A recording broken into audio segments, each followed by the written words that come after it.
Hi guys, so I'm going to do a quick reading. The first card is number 32, Wings, Blood, and Bone from the Medicine Heart Oracle. And I'm going to read the first little paragraph because that usually kind of summarizes what it's about. It says, you are spiritually outgrowing a difficulty in your life. Continue to act with trust, moving through unfamiliar territory, and your evolution into a new and less problematic area is assured. You'll instinctively know when and how to take your leap of faith. You will recover from any temporary upheaval involved in this process swiftly, and you need not fear it. The patterns of the past have no power over you. Your journey may not always be understood by others because you are able to thrive through unconventional approaches to life, whereas others may not be quite so bold. There's a spiritual insight that you will soon access, which will help you see things in a new and more positive light by bypassing potential pitfalls and continuing successfully on your authentic life path, which I think is beautiful.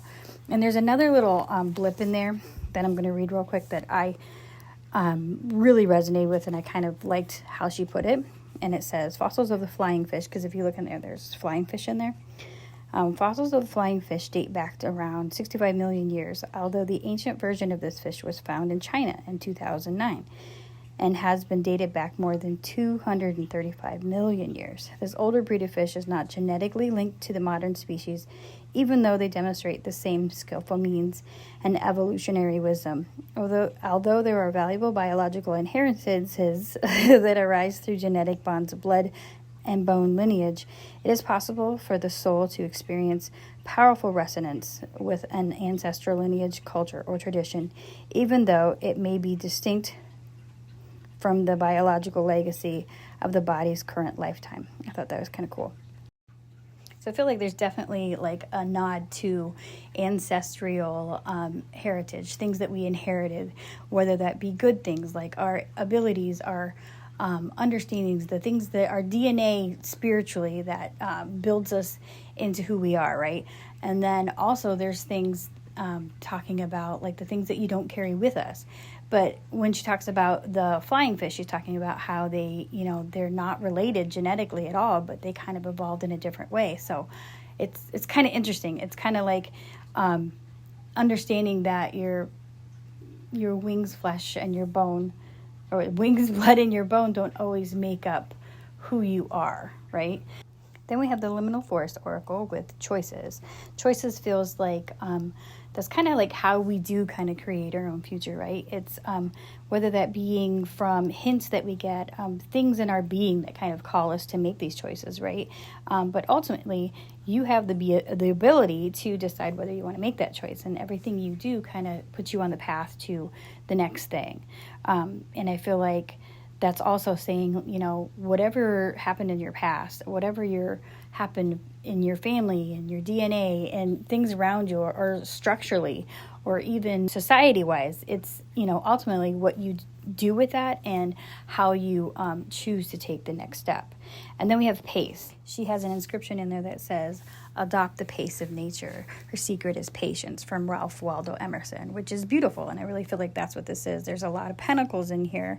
And it's, I feel like we're kind of, being told to kind of balance a lot of things. Everything's balanced, right? But I thought that was a beautiful inscription. And then we have the Herbal Astrology Oracles. I have Lion's Mane, which is something that I use a lot for my thinking. I still say a lot, but that's part of my charm. There's a lot of strength and leadership, and if you see the cards right now, there's a lot of like very powerful figures here. So it's about embracing that intelligence in leadership, I feel. And you have Mercury and Uranus, and I won't make a joke, but I just did. And there's anyway, so Mercury is all about, communication, thinking, right? And Uranus is, about doing things differently, doing things in your own unexpected way and adding your flair to things. And it's also a very cerebral planet as well. And with that, like that combination, you get somebody who is intelligent but thinks outside of the box, which is a beautiful explanation of that, I think. Then we have Mugwort with Psychic Healing as number 10. This is the Moon and Neptune. that's like your dream work, liminal spaces, transition, the other realms, that feeling space, the spiritual space. So there's definitely some sort of balance happening right here. And when we look at the tarot, we have the first row is where we're at right now. So we're the Emperor, but we're also the Ace of Pentacles. And that combination to me is a very powerful leader who has the ability and knowledge in all kinds of aspects in the spiritual and the material plane. Because the Ace of Pentacles for me, and I say it every time, but just because I want to explain why, to me, it's having that higher perspective. It's understanding things from all planes, right? I feel like the Ace of Pentacles is really big that way. That's why it's like a new beginning in so many aspects. But what we need to work on is we have the Knight of Wands and we also have the Five of Pentacles. So the Knight of Wands, you know, sometimes people think of him as a player. For me, I feel like it's like a spiritual warrior, but he's a very immature person sometimes. This is our fight or flight sometimes. Like we're very passionate, so we jump the gun or we say things without thinking, and we use our emotion without taking the time to really understand that emotion, or we just don't understand our feelings. So sometimes we just speak and act without thinking. As an Aries, I'm very much like that, especially with my Pisces moon. It's like I'm all full of that. Like I just want to like feel and move without thinking about it. But with the Five of Pentacles, I found somewhere this explanation, and I just thought it was wonderful.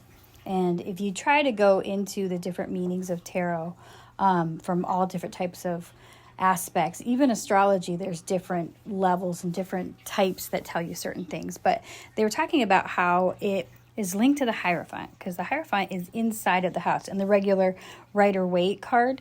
And it's supposed to represent the light and the wisdom that's in these pockets of these things of the earthly plane, but we look at the misery on earth, right? We don't connect the two. We don't connect the understanding that, you know, it's not all about the physical things we have. The earth and our earthly life also has wisdom in itself. And part of making that all work together is blending that, right? Blending the material with the spiritual. That's how this all works. Again, it's balancing and blending, and I just love this. So that as being what we need to work on, we need to kind of like slow down as far as wanting to rush in when, you know, either when there's things that we worry about, things that trigger us, and then also kind of trying to find those things that are the light in these pockets of things, right? Understanding that, you know, we rush the gun and sometimes we think, oh, it's all about this. But again, wands are very spiritual. So maybe, you know, we rush the gun and we think, well, this isn't what I'm supposed to be doing. I'm doing this 9-to-5 job that I hate, which that's not for everybody, because I kind of would rather be doing this 9-to-5. But it's finding a way to incorporate all that, a way to incorporate your, you know, going to the grocery store, and maybe the way that you treat somebody can put them on a path to betterness, right? So I feel like that's what we need to work on, is blending the two and blending everything, like all the yin and the yang, the understanding that, you know, we need to like slow down, but also there's times when we need to speed up. So it's just a combination of all the opposites and all the polars, right? The polar opposites, the poles that we need to kind of connect and to be whole.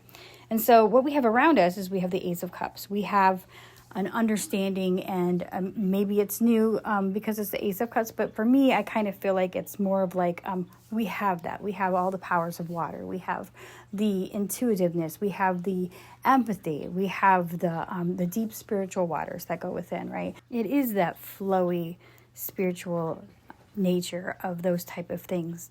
That's why we're pulled to these certain things, right? Because it makes us feel something. It gives us that magical feeling. And then we have the Queen of Pentacles. The Queen of Pentacles, she is on top of her game, but she, like I always describe her as somebody who takes very well care of others and knows how to master the earthly plane. But she's also, because all the queens have a little bit of water, she's got that little bit of water in her too. So she's able to be in tune with her nature and the nature, but she's also able to take care of others while take care of herself. So we have that knowledge. I feel like this is just keeps telling me this is just kind of like marrying the earthly plane and the spiritual parts of ourselves. It's just beautiful. And then we have the Knight of Pentacles. He moves slow, but he's a man of action. It's slow action, but it's, this is where we're at, this is where we're kind of going from. Being able to practice what we're trying to do and live our lives in a controlled, stable manner, but then also having that extreme, beautiful passion of the King of Wands. He's a very passionate and spiritual king. And then with our crystal angel oracles, we have Aquamarine with Divine Life Purpose, which tells us to pay attention to the signs in your inner guidance, which are leading you to your fulfillment. And I feel like that's really what this reading is about. It's beautiful. I don't know. I'm just saying that it is because it's mine and I like it. But I just feel like this is what it is. It's like we're getting a huge understanding collectively. It's beautiful. And then we have Larimar with Sensitive Emotions. And I feel like, yeah, like when you are kind of deeper feeling in those emotions, it kind of brings you that deeper spirituality, if you can learn how to control it a little bit. And then, to go back to the first card, really, the blood and flesh and bone type of understanding that we have on earth is part of it, but it also doesn't have to be the whole thing. It doesn't have to be what that was, what spirituality was a million years ago. It's what works with us, what we create and build and flow through the things that we learn, the things that we evolve through, and the things that we collect from each other. It's all a big marrying of sources, whether it be earthly sources or spiritual sources. I just feel like it's all literally finding the spiritual in the mundane. I hope that helps somebody, and I will talk to you guys later.